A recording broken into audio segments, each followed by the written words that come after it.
गंगा के किनारे एक वन में एक खरगोश रहता था। उसके 3 मित्र थे, बंदर, सियार और ऊदबिलाव।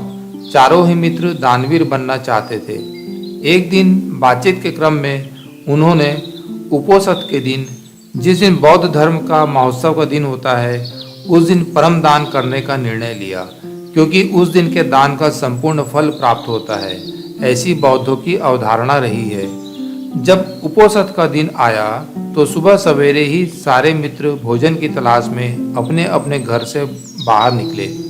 घूमते हुए ऊदबिलाव की नज़र जब गंगा तट पर रखी 7 लोहित मछलियों पर पड़ी तो वह उन्हें अपने घर ले आया। उसी समय सियार भी कहीं से दही की हांडी और मांस का टुकड़ा चुराकर अपने घर ले आया। उछलता कूदता बंदर भी किसी बाग से पके आम का गुच्छा तोड़ अपने घर ले आया।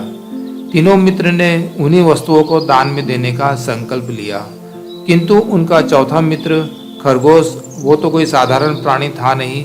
उसने सोचा कि वह अपने भोजन अर्थात घास पात का दान करे तो पाने वाले को शायद ही कुछ लाभ हो। अतः उसने उपोषद के अवसर पर याचक को परम संतुष्ट करने के उद्देश्य से स्वयं को ही दान में देने का निर्णय लिया। उसके स्वयं के त्याग का निर्णय संपूर्ण ब्रह्मांड को दोलायमान करने लगा और शक के आसन को भी तप्त करने लगा। वैदिक परंपरा में शक को इंद्र कहते हैं। इंद्र ने जब इस अति अलौकिक घटना का कारण जाना तो सन्यासी के रूप में वह उन चारों मित्रों की दान परायणता की परीक्षा लेने स्वयं ही उनके घर पहुँचे। ऊदबिलाव, सियार और बंदर ने इंद्र को अपने अपने घरों से क्रमशः मछलियाँ, मांस, दही और पके आम के गुच्छे दान में देना चाहा, किंतु इंद्र ने उनके द्वारा दी गई दान की वस्तुओं को ग्रहण नहीं किया। फिर वह खरगोश के पास पहुँचे और दान की याचना की। खरगोश ने दान के उपयुक्त अवसर को जानकर याचक को अपने संपूर्ण शरीर के मांस को अंगीठी में सेक कर देने का प्रस्ताव रखा।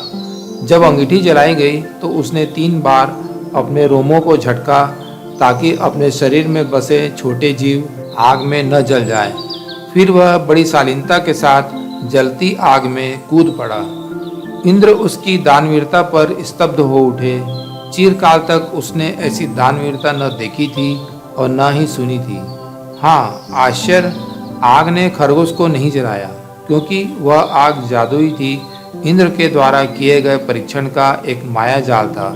सम्मोहित इंद्र ने जब खरगोश का प्रशस्ति गान किया और चांद के ही एक पर्वत को अपने हाथों से मसल चांद पर खरगोश का निशान बना दिया और कहा, जब तक इस चांद पर खरगोश का निशान रहेगा तब तक हे खरगोश, जगत तुम्हारी दानवीरता को याद रखेगा। इसीलिए मनुष्य को यथाशक्ति दान अवश्य करना चाहिए।